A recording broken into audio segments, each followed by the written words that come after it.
Move on to, I believe, the noble birth of the Prophet Muhammad ﷺ. So those of you who have the text, which unfortunately is only available in Arabic, that's on page 5, where he talks about wiladatuhu sallallahu alaihi wasallam. So wilada means the birth of the Prophet Muhammad ﷺ. And of course this is referring to his birth in the earthly realm. In other words, in the conventional sense, even though we believe that the light of the Prophet ﷺ was the first thing to be created. And when the Prophet ﷺ was asked by one of the Sahaba, Mata kunta nabiyyan, when were you a prophet? He said, I was a prophet when Adam alayhi salam was still between at-tini wal-ma', between clay and water. In other words, he was still being formed as a human being, and he was a prophet then too. So many of the ulama said this doesn't just mean in the knowledge of God, because if we say it's only merely in the knowledge of Allah subhanahu wa ta'ala, then everything is in the knowledge of Allah. There's nothing specific about that. But it means that there was a sort of existence for the Prophet ﷺ even before all the other prophets were created. So some of this has caused some of them to remark that he was the last one to be sent, in other words, min haythu al-ba'tha, in other words, to be sent to people as a prophet, and he was the first one to be created. So in that sense, all of the rest of the prophets are in essence deputies of the Prophet Muhammad ﷺ, because they each came with the message, as we mentioned last time, La ilaha illallah and Muhammadun Rasulullah. So he says, بعث الله تعالى قال المصطفى رحمه الله ونحن في دارين آمين بعث الله تعالى محمدا صلى الله عليه وسلم على حين فترة من الرسل. Allah subhanahu wa ta'ala sent the Prophet Muhammad sallallahu alaihi wasallam after a fatra, which means a space or a pause between the messengers. And so the most reliable narrations to my knowledge say that the last prophet, or I should say the last messenger who was sent before the messenger of Allah sallallahu alaihi wasallam, Muhammad, was Isa, was Jesus alayhi salam, which puts a space of about 600 years between the Prophet Muhammad ﷺ and the Prophet Isa or Jesus. And so this is often referred to as the fatra. And the people who lived in between these two periods are referred to as Ahlul Fatra, the people of the space, right? The people of the pause between messengers. And most of the ulama of creed, of Aqeedah, specifically the Ash'aris, they say that anyone who was living during the time of the fatra, in the time of the space between the two messengers, is not mukallaf, is not accountable. In other words, they will be innocent before Allah subhanahu wa ta'ala, and hence they will be dwellers of paradise. Even if they went against their fitrah, right? Because fitrah, we would say, would be with the ta, not with the ta, is that primordial state, that primordial nature that tends towards monotheism, towards a worship of one God and not multiple gods. So they said, حَتَّى وَلَوْ بَدَّلُوا, right? Even if they changed their religion, even if they عَبَدُوا الْأَوْثَانِ, even if they worshipped idols, they're from Ahl al-Fatra. And the commanding verse that they recite in this regard is قَوْلُهُ تَعَالَى وَمَا كُنَّا مُعَذِّبِينَ حَتَّى نَبْعَثَ رَسُولًا. And we will not discipline or punish, take into account, until we send a messenger. So one of the conditions of taklif, which you read about in some of the books of fiqh, as well in the books of Aqeedah, is something called bulugh al-da'wah, which means that they have to have reached them the da'wah of the Prophet Muhammad sallallahu alaihi wasallam. If they never heard of it, because they lived before the Prophet sallallahu alaihi wasallam, but after one of the other prophets, and they did not have access to any prophetic guidance, then we would say that they are from the people of the fatra, or they're not the people of taklif. They're not the people who are going to be held into account. Those people who did not change their deen, right, who remained on their fitra, right, with the ta, in the Arabian Peninsula and the outskirts of the Arabian Peninsula, they were referred to as al-hunafa, someone who is hanif, right? And hanif means that they were looking for the deen They were looking for the religion of the Prophet Ibrahim alayhi salam. And most of the people in the Arabian Peninsula may have not really known much about Isa, about Jesus, but they did know that the Kaaba in Mecca was a house built by Abraham and his son, Ishmael or Ismail. And even the idol worshippers would make claims that they were following the deen, the religion of Ibrahim. They thought they were. That's why the Quran emphasizes in more than one place that he was neither, Ibrahim alayhi salam was neither a Jew nor a Christian, وَمَا كَانَ مِنَ الْمُشْرِكِينَ, nor was he from the mushriks, nor was he a polytheist, because everyone claimed him. The Jews claimed him as their prophet, the Christians claimed him as their prophet, and even the mushrikeen would say that we are following the deen, the religion of Ibrahim in what we do. But then there were those who knew all of that, especially about the mushrikeen, was not true.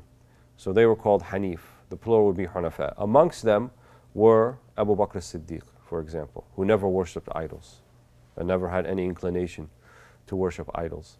So those were people of the Ahl al-Fatra. And so our belief in them is that they did not have a messenger to them between Jesus and Muhammad ﷺ, so they're not held accountable. So this would include the parents of the Prophet ﷺ, would include his grandparents and great-grandparents and great-great-great-grandparents, several generations, obviously we're talking about 600 years, so we're talking about, 7 generations. And then Isa alayhi salam was sent specifically to Bani Israel. He was sent to the Hebrews, or the tribe of Israel. And he was not sent as a prophet to the Arabs in the Arabian Peninsula.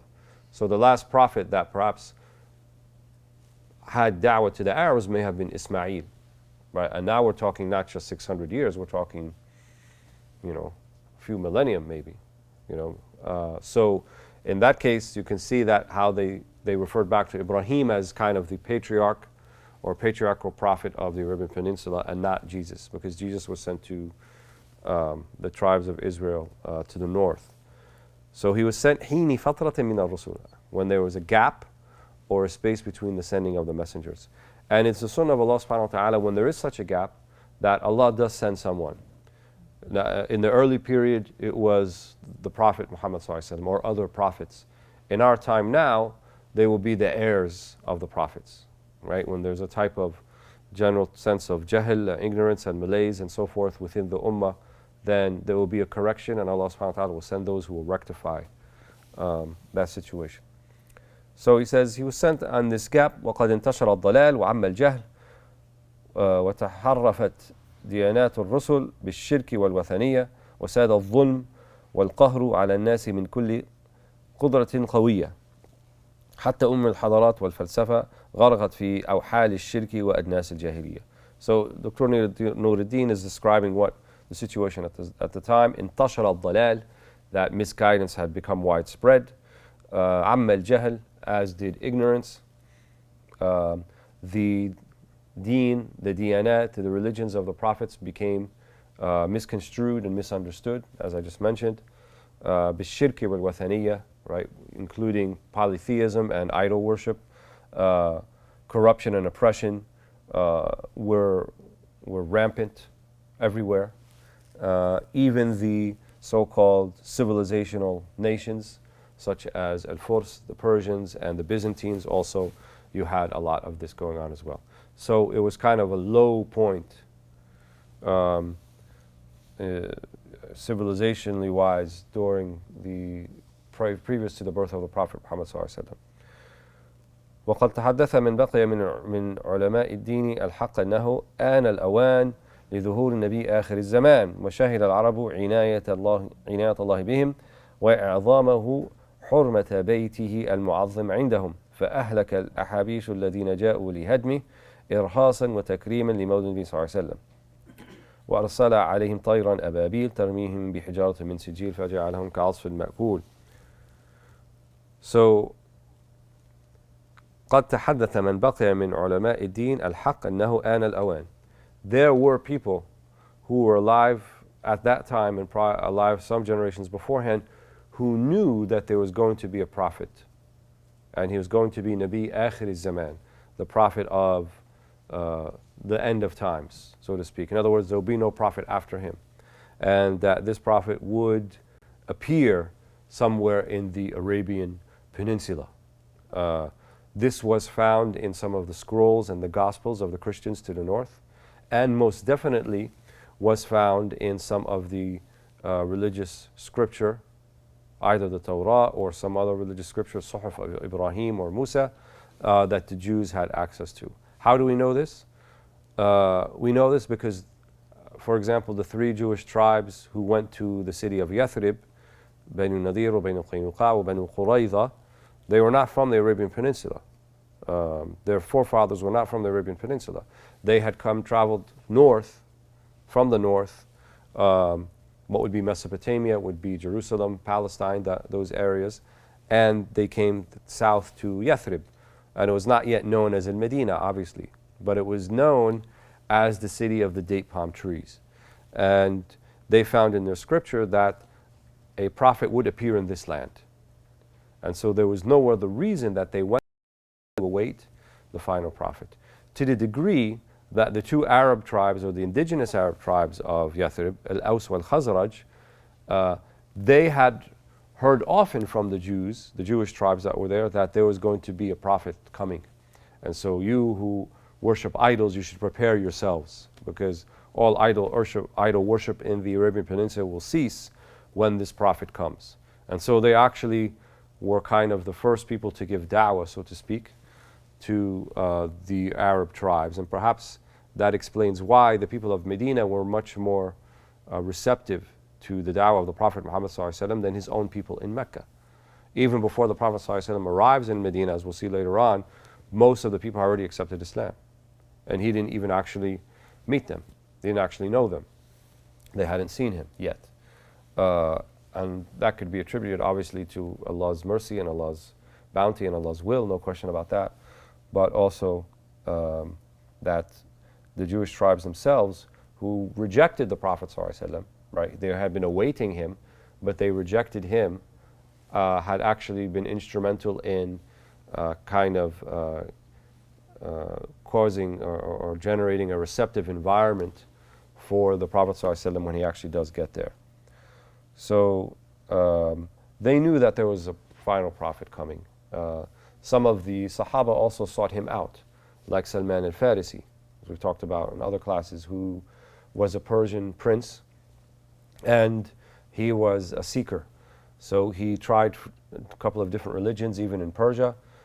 He kind of rejected his life of ease as a prince, and he headed to Jerusalem, where he studied with several monks, one after the other.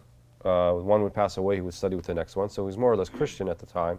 And the last monk that he studied with told him that you will find what you're looking for to the south in the city of the date palm trees. So he ventures out and he heads to the Arabian Peninsula. However, he probably was not aware that there was no kind of central government in the Arabian Peninsula. Unless you had some type of cover and protection for one of the Arabian tribes, you can be very easily find yourself in a difficult situation, which he did find. He found himself enslaved when he enters the Arabian Peninsula. And he switched hands a few times till he was sold to his last slave master, who was one of the Jews of the Jewish tribes in none other than Yathrib, the very city that he was seeking out.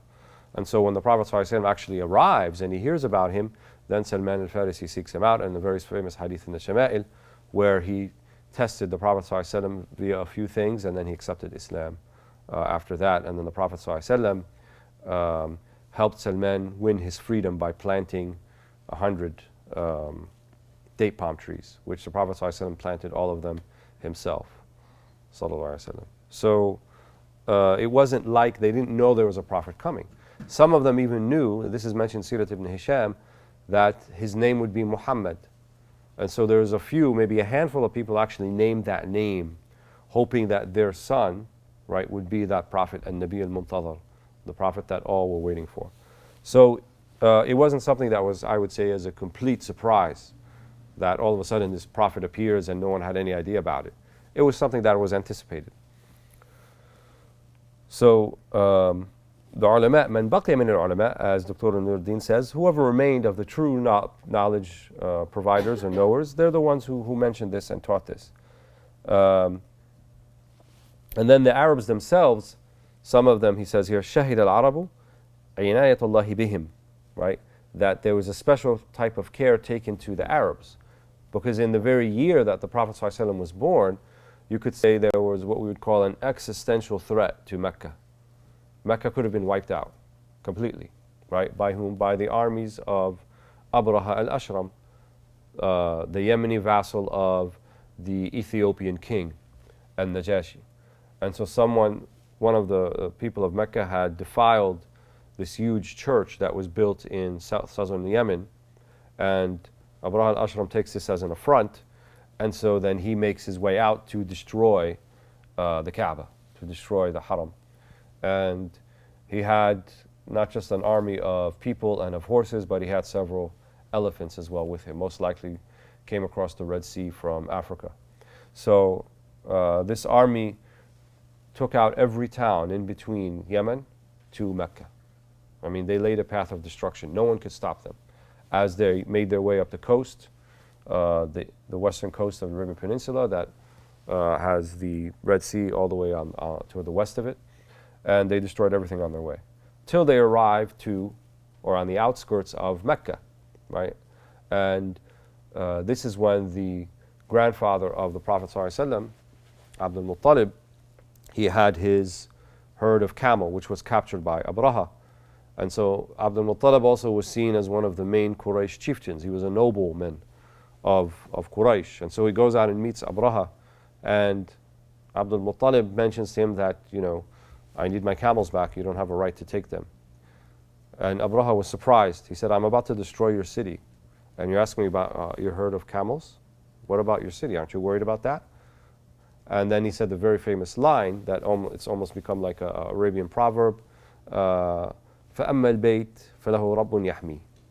As for the house, there is a Lord that presides over it that will protect it. So you're not going to be able to do what you're trying to do, right? And then we know the rest of the story. When they get to the outskirts of Mecca and the elephants try to turn back, they don't want to go any closer. And then these birds that came from the sea, طَيْرًا أَبَابِيل تَرْمِيهِمْ بِحِجَارَةٍ مِّن سِجِّيلٍ, that had kind of fiery rocks in their talons. You know, they would just cast it out and the person would almost completely melt, just right there in his place. So that army was completely destroyed. It is said that Abraha actually lived after that, and he stayed around, and he became sort of kind of the street urchin or beggar that people would debase. You know, he lived a very debased life after that. Wallahu a'lam. Nevertheless, the Prophet ﷺ was born during that year, which is called Am al-Fil, the year of the elephant. And it was so significant, as we mentioned last time, that the Arabs would date their histories beginning with Am al-Fil. So 1 year after the year of the elephant, 2 years, so forth, until they get to the Ba'atha, till they get to the confirmation of the Prophet Muhammad sallallahu alaihi wasallam.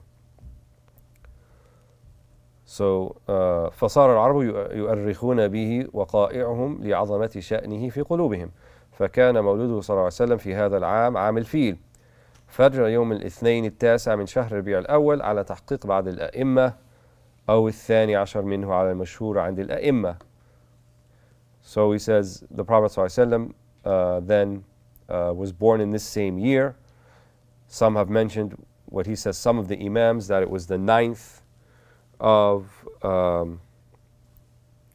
Rabi' al-Awwal, and he says على تحقيق بعض الأئمة, in other words, some of the more discerning ulama, probably based upon the veracity of the reports, said that it was the 9th, and then he said, or the 12th, based upon al-mashhur, right? And mashhur is different. Mashhur means the opinion that has been the most popular. So usually we go by the 12th, right? That is the mashhur. And as you can see, we don't know absolute certainty that it was the 12th or the 9th, but we do know that it was sometime after the waqa'a, the events of the elephant, as is referred to, and the mashhur opinion, it's some 50 days after that. So Rabi' al-Awwal, 50 days. Some have said that the elephant incident happened in Ramadan, others have had different opinion, but happened in the same year that the Prophet ﷺ was born later on. وظهر عند ولادته خوارق وعجائب غيبية. And then he mentions here that at the time of the birth of the Prophet Muhammad ﷺ, there were خوارق and عجائب غيبية. خوارق means things that defied normal experience, miracles, if you will, right? However, we don't call them mu'ajizat in the kind of the specialist terminology of Seerah, because mu'ajizat specifically refers to that which happens when the Prophet ﷺ was actually a prophet. So after his 40th year, and then the miracle of the Quran, the miracle of water running through his fingers, the other miracles that happened in the Battle of Badr, for example, those things, we call them mu'ajizat. But if they happen before he's actually a prophet, we don't use that word for it. So he called them khawariq. Sometimes they're called irhasat. And irhas in the Arabic means that which is kind of a precursor, like a foreshadowing, if you will, foreshadowing miracle of the miracle that is yet to come. So there were some of these things that actually happened. So he mentioned some of them. For example, إرهاصا وتمهيدا لنبوته وأعلم أنه مختار الله ومجتباه فزيدت السماء حفظا من استراق السمع لذوي النفوس الشيطانية ورجمت الشهب كل رجيم في حال مرقاء ورأت أمه نورا أضاء قصور الشام بالأنوار البهية. So some of the things he mentions that happened is that the heavens or the celestial realm was more protective during this time. So we know from the verse in the Quran that the shayateen, those beings made from fire, called jinn or shayateen, that they cannot pierce the atmosphere, right? And that if they do try to pierce the atmosphere, they are cast back down. So this was even happening in greater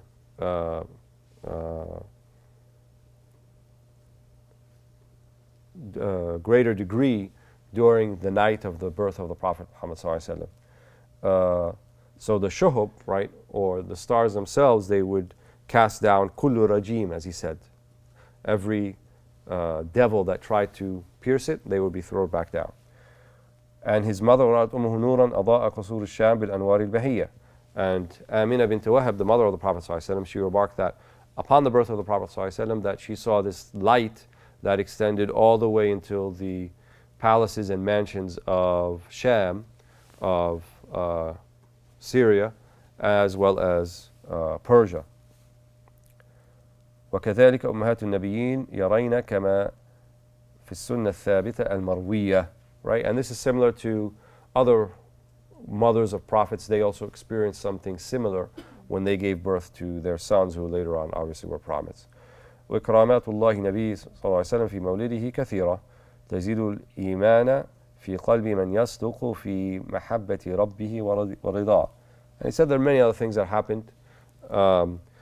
He doesn't mention here, but one of the other things that sometimes is mentioned, that when the Prophet ﷺ, when he was actually born, that when he came from the womb and then he actually fell, he actually landed on his hands and on his feet, so to speak. He didn't fall on his back. It's also mentioned that he was born already circumcised, which would be another thing that we're talking about here. Several other things that they're mentioned that is found in some of the seerah. And all these things just give us the impression that this was not a normal birth. This was not something that was like any other person, but this was something unique and special. Amina bint Wahab also said she did not feel any of the labor pains that women would normally feel, right, during labor, but that it was a very easy birth. So that's the wilada of the Prophet ﷺ. The next chapter talks about his nasab, or his lineage. And this is important. They usually mention lineage around this time or even earlier than this, because it's important to know that who the Prophet ﷺ is. And the way that we know human beings, in other words, we can confirm they actually existed, is by looking at their lineage. Because there are the doubters today and those who sow doubt, and they'll tell you that, well, these are kind of ahistorical figures. They didn't really exist, but they existed in the imagination of people, and they weren't actually there. And there are people who deny Jesus, for example, who actually was a man or a person or someone who actually lived, or even the Prophet Muhammad ﷺ. the people who came later on who denied that they were hadith narrators like the companions and those after them. Many of them tried to disparage the hadith and say that they were made up later on and so forth. So knowing the lineage and nasab, right, is one of those ways to counter that nonsense. Because these things aren't made up. He had a certain set of parents and grandparents and great-grandparents, and so for the Prophet ﷺ, we know with certainty several generations all the way until Adnan, who is considered one of the forefathers of the Arabs. From Adnan to Ismail, right, we know that the Prophet Muhammad ﷺ is a great-great-great-great-grandson of the Prophet Ismail.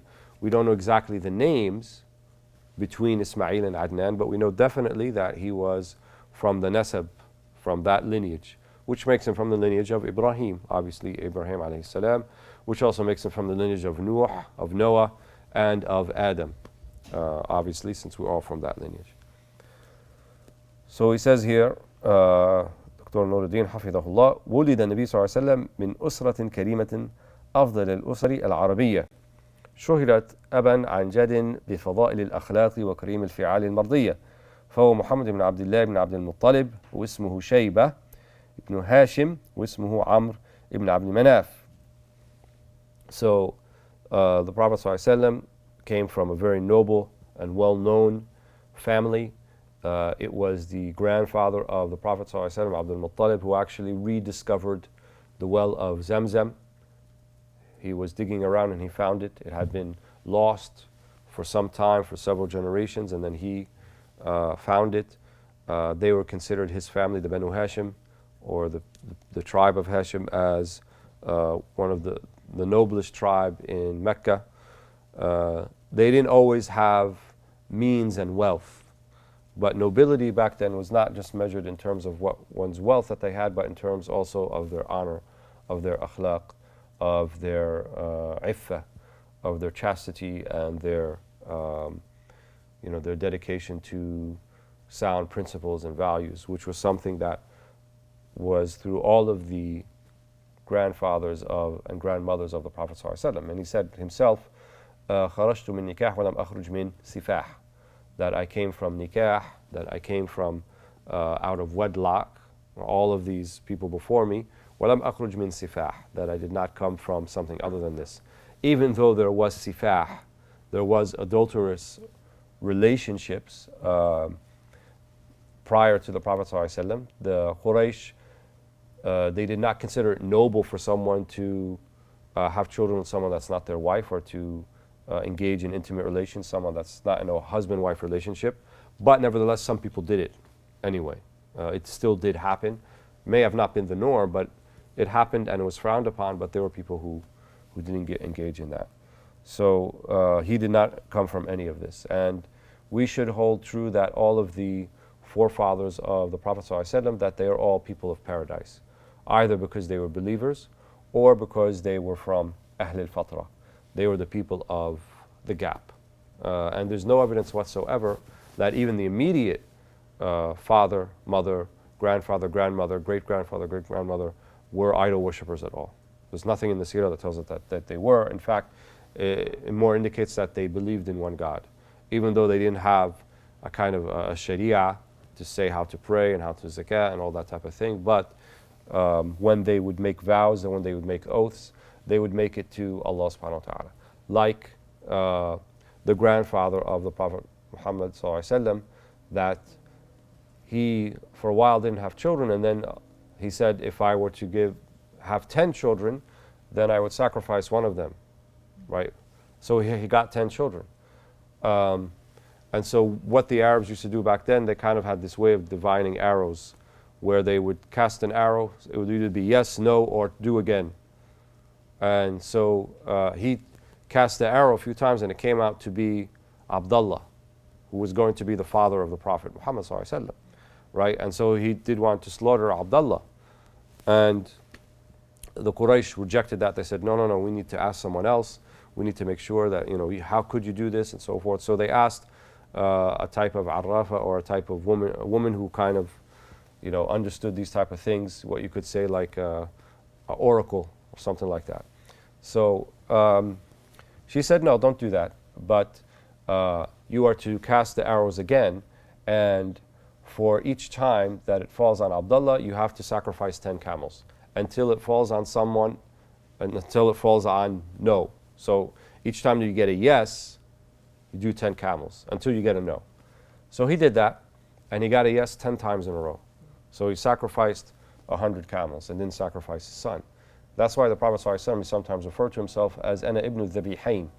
I am the son of the two who were supposed to be slaughtered, namely Ismail, right? Because we know that Ibrahim, we just commemorated Hajj, Eid al-Adha yesterday, so that means that Ismail was a dhabih, he was the one who was supposed to be slaughtered, and he was not. And then Abdullah, obviously, the father of the Prophet ﷺ, was supposed to be slaughtered, and he was not.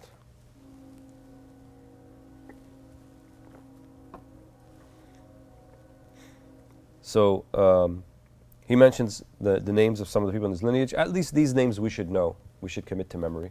If not, at least all the way back to Adnan. So he says he's Muhammad ibn Abdullah. Abdullah or Abdullah is the father of the Prophet ﷺ. Ibn Abdul Muttalib, right? The grandfather being Abdul Muttalib. His real name was Shayba. Abdul Muttalib, he wasn't really a slave of Muttalib, but that was an uncle of his. But they would always see them together, so they thought that it was his servant. So it became a kind of a nickname. But his name was Shayba.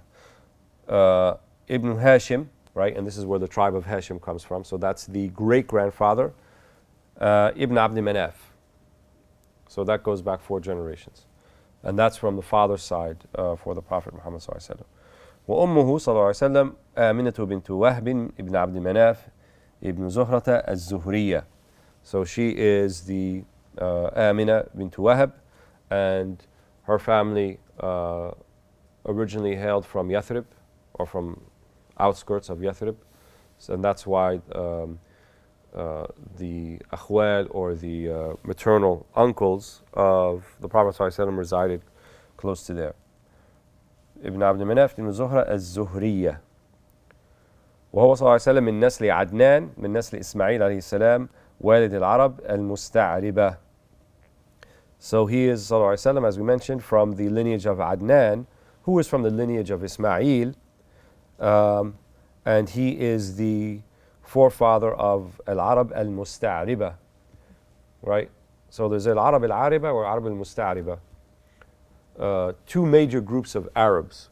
So as the, I guess for lack of a better word, the theory goes, or the common understanding goes, that the Arabs originally were all in southern Arabian Peninsula, what we call Yemen today, or Yemen Felix, the area of Arabia that actually is quite prosperous and has a lot of vegetation, gets a lot of rain. So this would also include what we call today Oman. So places like Sulala and that kind of eastern region of southern Arabian Peninsula. This is where the Arab al-Ariba, in other words, the original Arabs, so to speak, that's where they all came from. But then there was a group of them that migrated north, right? Because if you go north of that, it's desert. There's not much there, right? If you go anywhere north of, from Sana'a onwards, you don't find much in terms of vegetation and rain and things you can grow and things like that. So they were called Al-Arab al-Musta'riba. In other words, the Arabs that became Arabs, so to speak. And it was from this second group that the Prophet ﷺ came from. The forefather of the first group, they're called, their forefathers called Qahtan. So they're Qahtaniyun, and then the Arabs of the north were called Adnaniyun, from Adnan. So the Prophet ﷺ was from that group that went north. And this, we're talking many, many, many generations before. We're talking 12, 13, 14 generations before the Prophet ﷺ. So then he moves on to what's called nash'atuhu, right? How he was raised, sallallahu alaihi wasallam. So we talked about the birth. Now it's going to be his early years, or what we would call formative years. What were the formative years of the Prophet sallallahu alaihi wasallam? He says here, ولدت آمنة رسول الله صلى الله عليه وسلم يتيما بعدما توفي أبوه عبد الله فكفله جده عبد المطلب ورعاه وأرضعته أمه أياما ثم أرضعته ثويبة الأسلامية ثم أرضعته بعدها في البادية حليمة السعدية كما هي عادة أهل مكة لإبعاد الطفل عن التلوث وطلبا لفصاحته اللغوية. وبعد تمام 2 مدة الرضاعة طلبت حليمة الاستمرار لرضاعه عندها لما رأت من الخير والخصب وإدرار النياق والشياه. So Amina gives birth, the mother of the Prophet ﷺ, as an orphan. So the soundest narrations is that the Prophet ﷺ was born and his father had already passed away, and he had gone on a trip towards Yathrib, and on the way back he passed away there. The father of the Prophet Muhammad ﷺ, Abdullah. And this is while Amina was pregnant with the Prophet ﷺ. So we're talking only a few months, a number of months before his birth. So after he's born, then the one who kind of is that father figure in his life is his grandfather, Abdul Muttalib. فكفله جده, his grandfather, ورعاه, and took care of him.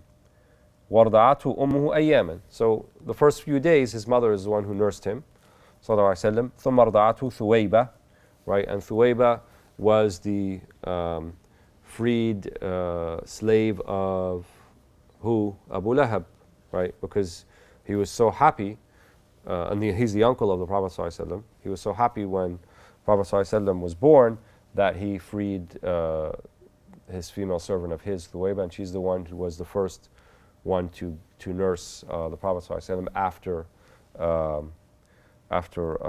his mother ﷺ. And so Thuwayba had a long relationship with the Prophet ﷺ. She did become Muslim, and she was seen as kind of a mother to the Prophet ﷺ. And he always, welcomed her and ennobled her and treated her like the nursing mother or beyond that she was.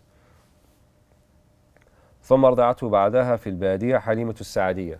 Then after that, the next nursing mother was someone by the name of Halima as-Sa'diyya from Bani Sa'd, from the place or the tribe of Bani Sa'd. So the custom back then for the people of Mecca is that Mecca was seen as the city, even though from our perspective we would think Mecca is like a very small village, not really a city, but for them that's the city. And so they thought it was more healthy for the young infant to be raised in the first few years of his life or her life in the Badiyah, right? What would be considered the countryside or the outskirts. And so it was the custom of women from the Badiyah who already had a child, right? Because they had to be able to nurse. They would come to Mecca and then they would kind of bid, or each one would take a child back with them that they would nurse. So this, as was the custom of the time, this is what happened with the Prophet ﷺ. So, however, for the Prophet ﷺ, he was an orphan. And so he would have been less desirable as someone to nurse because the father is not there, and then the father is usually the one who is going to remit payment for the nursing. So what had happened was Halima Sa'diyya came from Bani Sa'd on her female donkey, and her female donkey was emaciated. She was really destitute at the time. Her fields, her she-goat wasn't giving milk, and her lands were not getting any rain or irrigation, and so she was in bad state. And her donkey also was like on its last breath. So her donkey was slow. So she got there late. Everyone else had already gotten there, and everyone else had taken a child. There had only one child remained, and that was the Prophet ﷺ, as we said, because people didn't want to take an orphan child. So she said, okay, he's the last child, then we'll take him.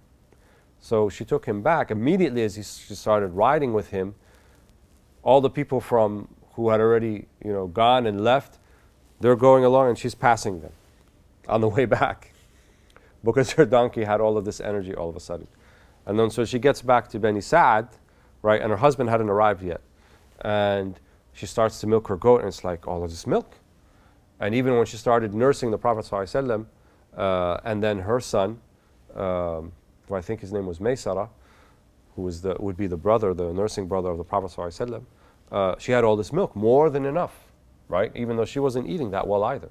And then her fields began to produce fruit, right, and vegetation, and out of nowhere.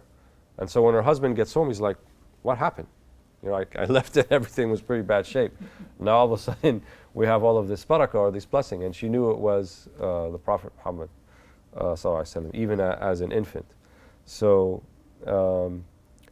so he remained بعد تمام سنتين مدة الرضاعة.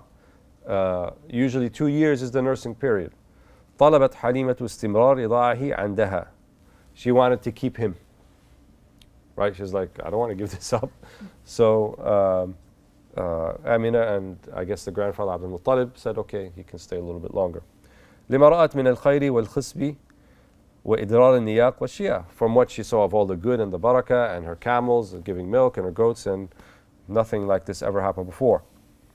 However, when he was about, I think, 4, maybe 3.5, this is the next thing that happens. جاءه ملكان فشقا صدره الشريف ثم خاطاه فعاد كما كان ورجع صلى الله عليه وسلم منتقعا متغير اللون لما رآه فأعادته حليمة إلى أمه خوفا عليه من الحادث تخشى.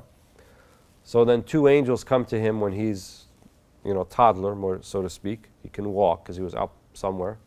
فشق صدره الشريف. So they split open his noble chest, right? And then they, it doesn't say it here, but then they remove his heart, and it seemed there was one black spot that they removed. They put it in a vessel, either a vessel of gold or silver, and then they wash it and they put it back and they close his chest. And the other kids saw this too. And obviously the Prophet ﷺ experienced this even as a toddler. That's why it says, وَرَجَعَ صلى الله عليه وسلم مُنْتَقِعًا مُتَغَيْرِ اللَّوْنِ. He was affected and his color changed. And so when Halima saw this, she became afraid. She didn't know what happened. فَعَادَتْهُ حَلِيمَةُ إِلَى أُمِّهِ خَوْفًا عَلَيْهِ مِنَ الْحَادِثِ تَخْشَى. So she returned him to Amina at that point because she wasn't sure what had actually happened there. And nobody knew for sure until obviously later on the Prophet ﷺ explained it to people. ثم خرجت به أمه إلى المدينة لزيارة أخوانه بني النجار ثم عادت فوافتها في الطريق المنية وكان عمره عند موتها 6 سنين. So he remains with his mother at this point, maybe a year and a half, a year or 2, and then she goes to Al-Medina to visit some of her maternal uncles, Bani Najjar. ثم عادت فوافتها في الطريق المنية. And then on the way back, she dies on the way back. وكان عمره صلى الله عليه وسلم عند موتها 6 سنين. When she passes away, the Prophet صلى الله عليه وسلم was 6 years old only. So he only stayed with then Abdul Muttalib for 2 years, because then he says here ثم مات جده وكافله عبد المطلب وهو صغير ابن 8 من السنين فاستكمل اليتم من جميع جوانبه. So at 8 years of age, his grandfather dies. So that means anyone in his immediate line, father, mother, grandfather, grandmother, there's nobody left. And he's only 8 years of age. Sallallahu Alaihi Wasallam. فاستكمل اليتم. Right here he says, so his orphanage, his orphanhood was complete at this point. من جميع جوانبه, from both sides, mother and father. وتضاعف عليه مصيبته وآلامه. And obviously an 8-year-old, even if the Prophet Muhammad ﷺ, to lose both parents at such a young age is difficult. فكفله أبو طالب عمه. So who was the next relation in line to be his guardian and his nurturer? His uncle, Abu Talib. Abu Talib, we know, is the father of Ali, and the father of Ja'far, right, who would go on to be 2 of the greatest of the Sahaba. So he now lives in the household with Abu Talib.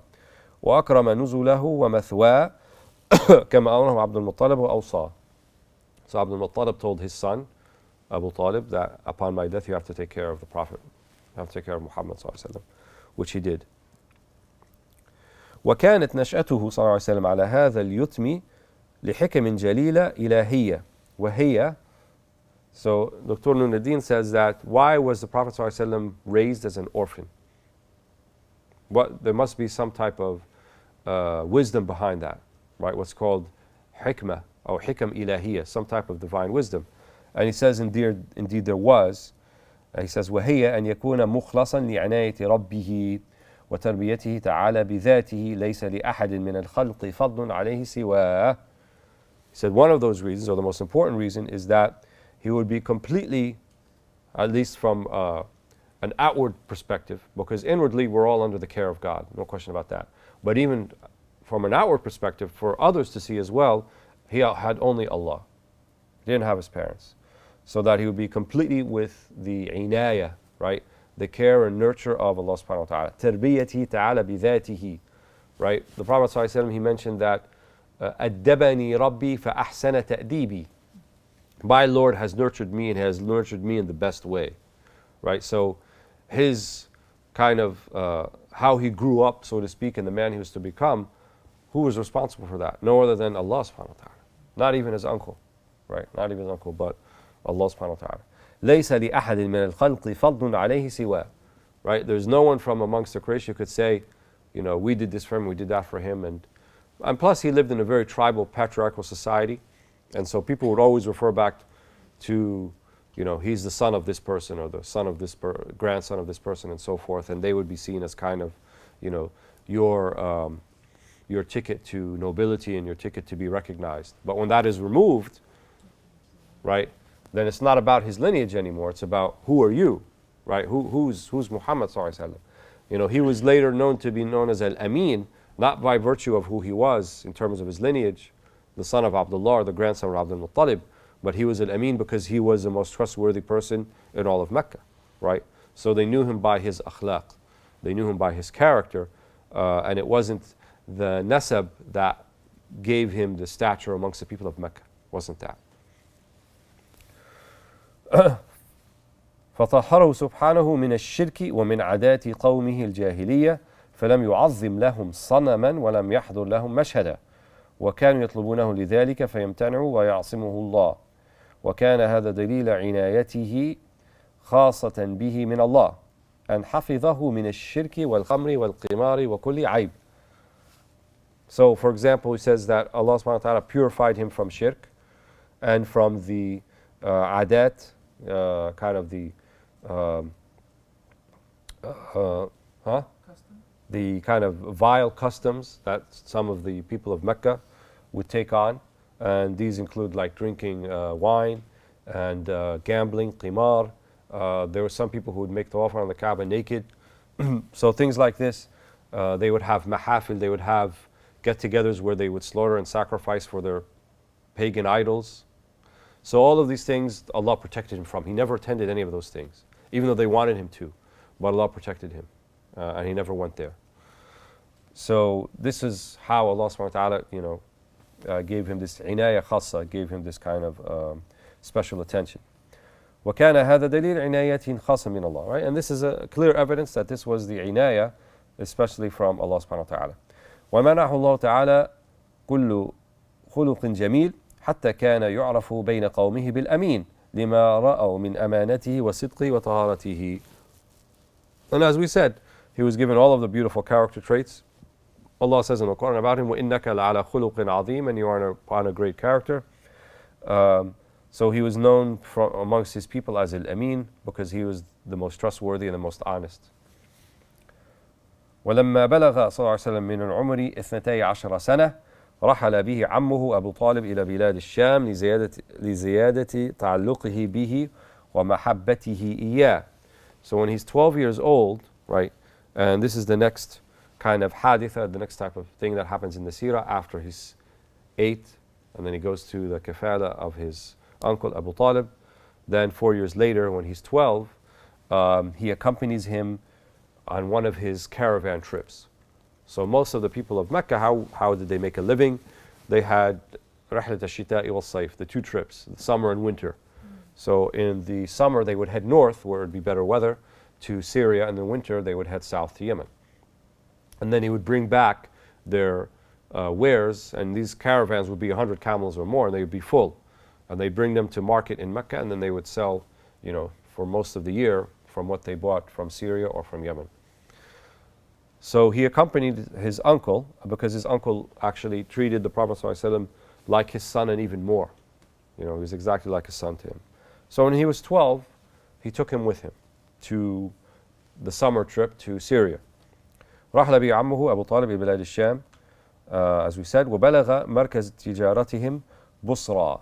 There is a city in southern Syria, still exists today, it's called Busra. And this is where is kind of the trade center where he goes.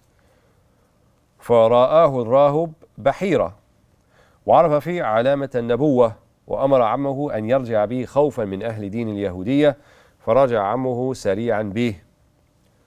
So he gets there, and there were Christian monks and others in this city. One of them, his name was Bahira. And Bahira, as we said, the Christians did have access to their scripture, and they knew there was a prophet coming, and they knew the signs of the prophet. So when Bahira sees a 12-year-old Prophet Muhammad ﷺ, and he sees, for example, the cloud that travels with him, that when he walks by rocks, they turn towards him, right? He's like, these are the signs of nubuwwah, signs of prophethood. So he even tests, he goes and speaks to Abu Talib, and he said, who is this boy with you? And Abu Talib said, this is my son. He said, he's not your son, because the prophet that's coming, he's an orphan. That can't be your son. He said, no, he's my nephew, right? And then he warned him that there will be people from some of the tribes in Busra who would harm him if they see the same signs that I see. If they knew he's an Arab, right? And he's not from Bani Israel, and yet he has the signs of Nubuwwah, they might harm him. So you should rush back to Mecca, don't bring him here again. And so Abu Talib heeds his call, and he listens to him, and he goes back to Mecca without completing his trip for fear of what might happen to the Prophet Muhammad ﷺ if he remains in Busra.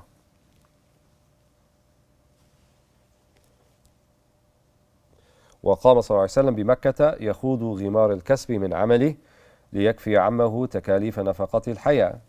And so then the Prophet ﷺ, when he gets back, he's 12 and into his teens, then most likely he helped his uncle make a living in Mecca, whichever means he could do that by being a shepherd, which he did for a while and so forth.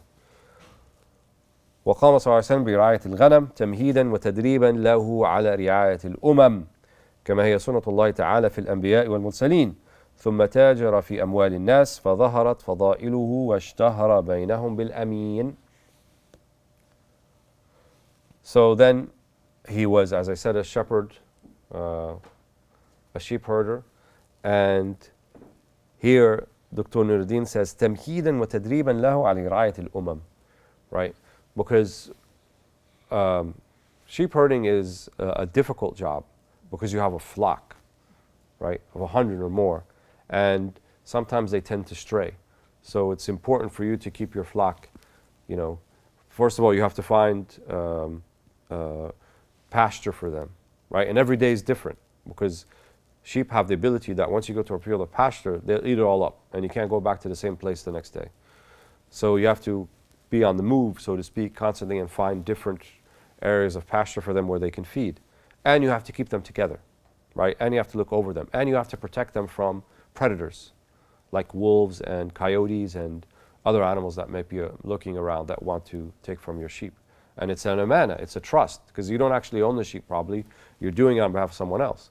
So these are all attributes that you find in prophets, right? They have a flock, they have to protect them, they have to keep them together, they have to make sure that they're spiritually nurtured, they have to protect them from enemies from the outside. And so sheep herding is often referred to as mihnat al-anbiya, the profession of prophets, right? Many of them did this early on, right, in their careers, but even before they became prophets, because it was a type of training for what they're going to do with their nations, with their communities afterwards. And Dr. Nuruddin mentions that here. كما هي سنة الله تعالى في الأنبياء والمرسلين. It's a sunnah of Allah in prophets and messengers that sometimes they are sheep herders or shepherds. ثم تاجر في أموال الناس. After that, however, he then became a trader on behalf of people. So there would be people who would be people of wealth, and oftentimes they weren't the ones who were doing the actual trading, but they would have someone an agent, so to speak, on their behalf. And the Prophet Muhammad ﷺ, in his late teens, early 20s, that's what he was doing for a number of people. He was truthful and faithful, and he actually brought back a lot of profit for people, more than they expected. So he was sought out as someone who would be good to trade on someone else's behalf. And that's initially how he got the attention of his future wife, Khadija bint Khuwaylid radiallahu anha, which we will talk about in the next session, inshallah. And we'll stop here for tonight. Alhamdulillahi Rabbil Alameen.